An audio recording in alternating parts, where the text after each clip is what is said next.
Hello and welcome to Business 226. This is your professor, Rob Mazursky. This is the opening presentation.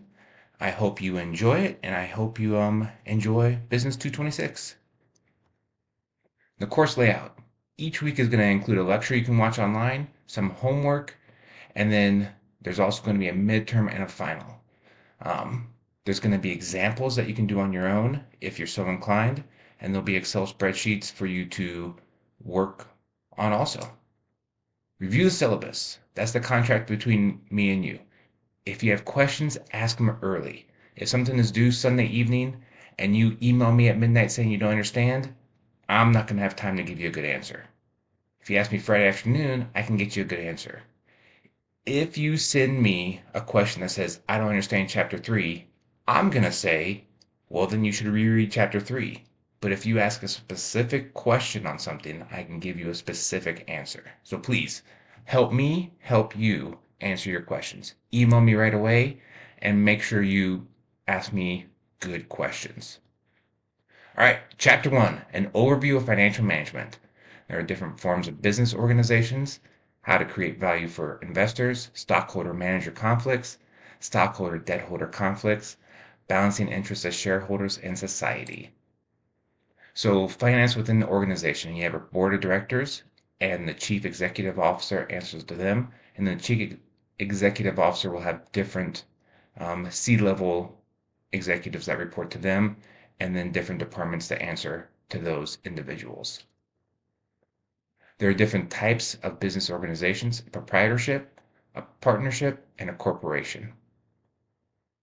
Proprietorships and partnerships, some advantages: ease of formation, subject to fewer regulations, no corporate income tax. Some disadvantages: it's difficult to raise capital, unlimited liability, and a limited life.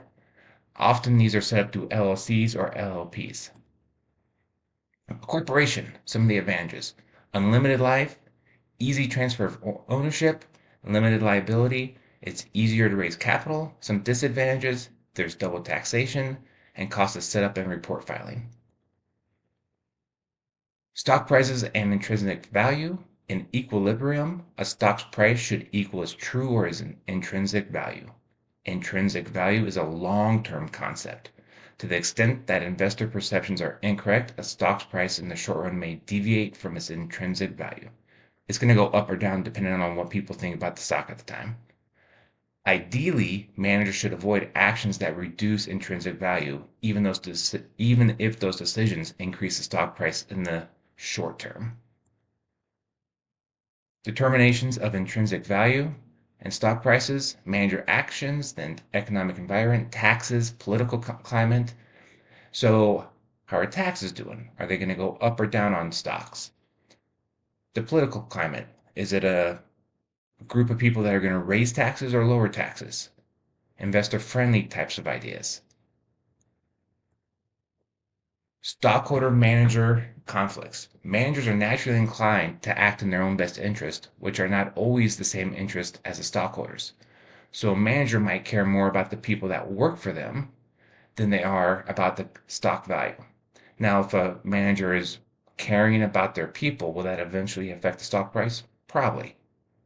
But the following factors affect managerial behavior: compensation packages, direct intervention by shareholders, threat of firing, the threat of takeover.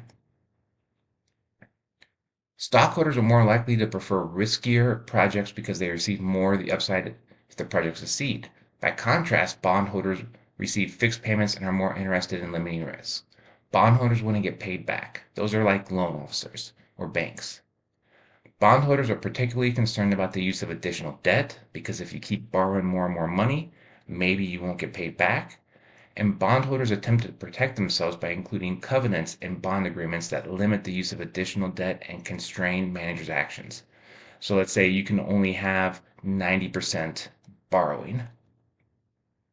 The primary financial goal of management is shareholder wealth maximization, the owners of the company, which translates to maximizing stock price.